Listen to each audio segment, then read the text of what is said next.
antes de eu começar a trabalhar, eu tive a minha grande experiência de fazer intercâmbio, que eu fiz entre o segundo e o terceiro ano, que eu queria ir no final do terceiro ano.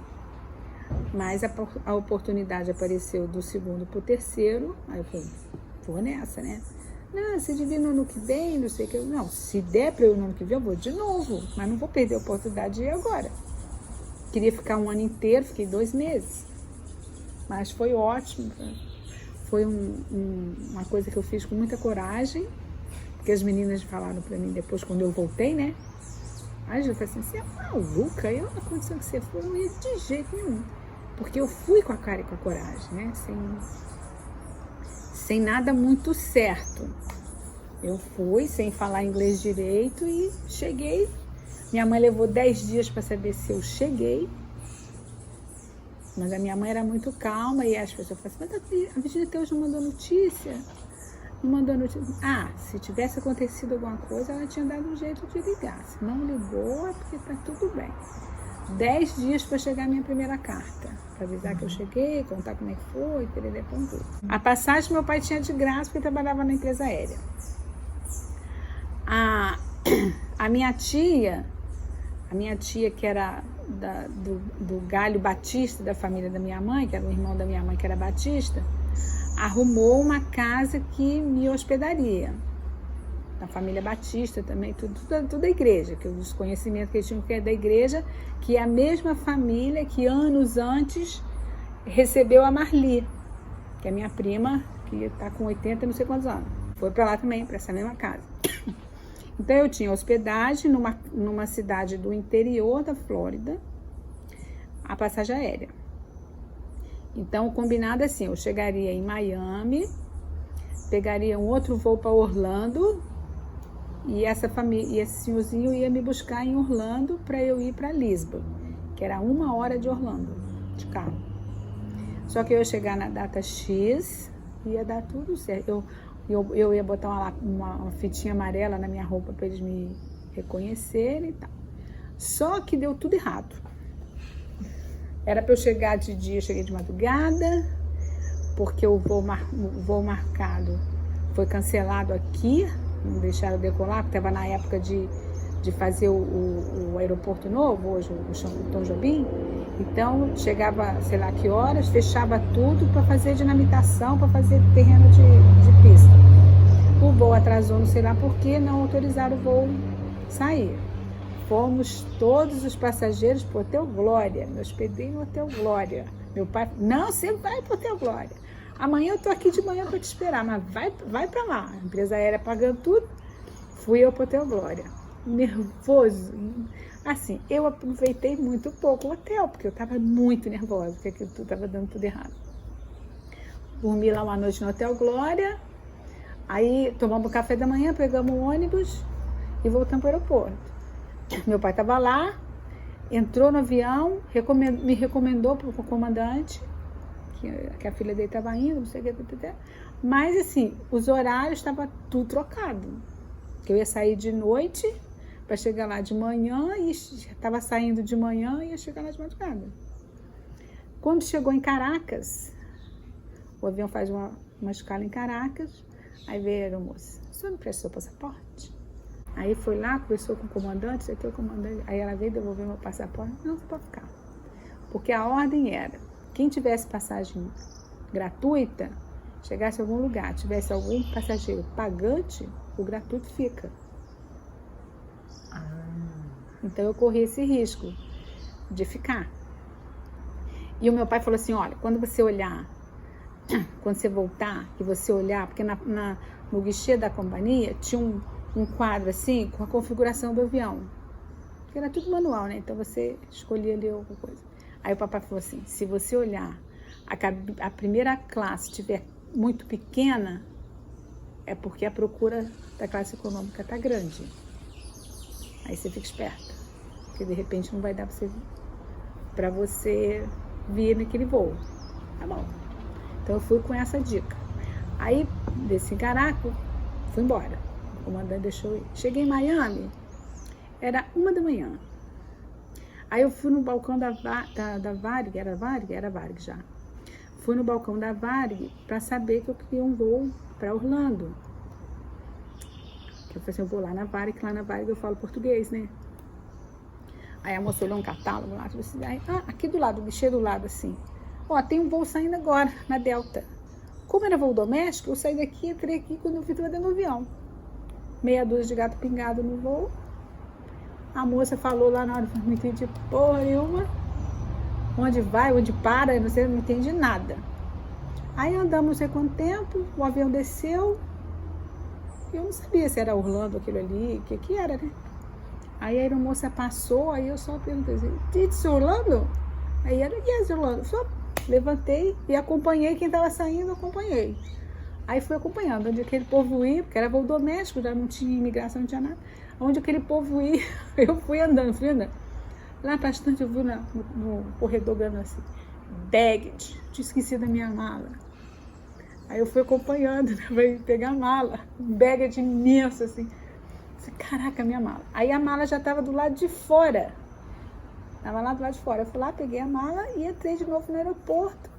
Sentei lá e fiquei pensando, o que eu vou fazer agora? Uma sacanagem eu ligar para casa de dois velhos, né? Porque eram dois velhinhos. Vai dizer que eu cheguei, sacanagem. Pensei, eu tô nova, né? Vou esperar amanhecer. Esse aeroporto aqui deve dar um movimento maior, né? Vou esperar amanhecer, vou ficar aqui. Fiquei com peninha de ligar de madrugada, que eles iam ter que fazer uma viagem de 1 hora para me buscar. Aí fiquei lá, sentada lá, olhando para ontem. Aí passou um rapaz fardado, uma farda parecida com a aeronáutica. Aí ele passou, olhou para minha cara, hi! Eu falei, hi! O povo aqui é doido, cumprimenta todo mundo. Tudo bem. Aí daqui a pouco ele passou de volta com uma moça, também fardada. Hi! Aí ele parou e começou a conversar comigo. O que eu tava fazendo ali sozinha. Começou a puxar papo. Aí eu falei que eu era brasileira, blá, blá, blá. O meu inglês era tão bom que eu falei que eu tinha chegado de Miami, no voo de Miami, não sei o que. Ele entendeu que eu estava indo para Miami. Você viu como o meu inglês era bom. Aí, então vamos lá no balcão e tal, para ver. Aí ele olhou no balcão, aí falou assim, mas o voo para Miami só sai amanhã. Aí que eu entendi que ele estava entendendo que eu ia, que não que eu estava chegando. Aí ele falou, aí nos entendemos, e aí ele falou assim, você quer que eu ligue para esse casal? Aí eu falei assim, só lamento, porque para eu falar sozinho, eu achei que eu ia passar aperto, eles iam ligar para mim, eu achei, beleza, aí dei o telefone, aí eles ligaram, aí ele falou assim, mas ninguém atende. Aí eu fui olhar, eles estavam ligando pro telefone da igreja, que tinha 2 telefones, não, é o outro. Aí ele ligou, aí eu fiquei esperando o velhinho ir me buscar, esperei mais 1 hora. Aí os dois ficaram conversando comigo, aí eu tava levando uma revista do Brasil, mostrei, aí o tempo passou rápido.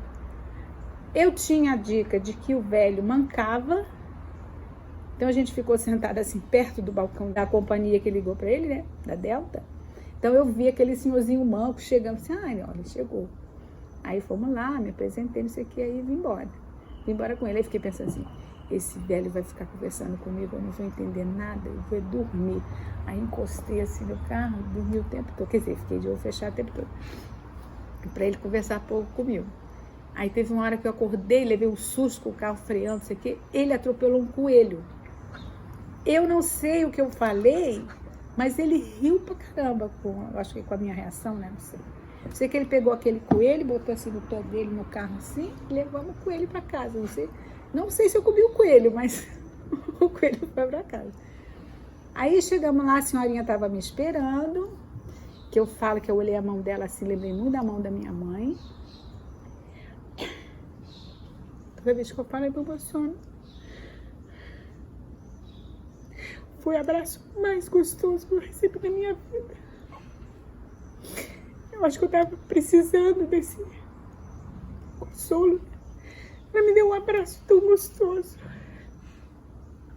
Muito gostoso. Depois de um perrengue desse, né, mãe? Mas assim, foi muito bom. Aí fiquei lá, tinha o meu quarto, aí ela me acordou de manhã para tomar café, eu tomei café com eles. E ela me levava para todo lugar que ela ia, ela era muito engajada na igreja. E nunca perguntou se eu queria ir na igreja. É dia de ir na igreja, vamos para a igreja. E ali foi ótimo, porque ali eu fiquei 2 meses falando inglês. Ninguém falava português, ninguém falava espanhol. Então, era só inglês. E aí, ela achou que eu ficar lá na casa dela tanto tempo, ia ser muito sem graça para mim. Aí ela arrumou de eu mudar de casa. Eu ficava 2 semanas na casa de um, de outro. Só que na casa da Lois, eu fiquei 1 mês. Porque ela estava sozinha, o marido dela estava viajando a serviço, a escola voltou. Então eu fiquei na casa dela 4 semanas, mas aí eu ia na escola com os meninos, eu saía. E ela era muito faladeira, então ela conversava muito comigo, então melhorou muito o meu ouvido para o inglês, né? E eu comecei a falar melhor. Então foi uma experiência maravilhosa. E para vir embora, tinha o lance era final de férias, ano da inauguração da Disney da Flórida.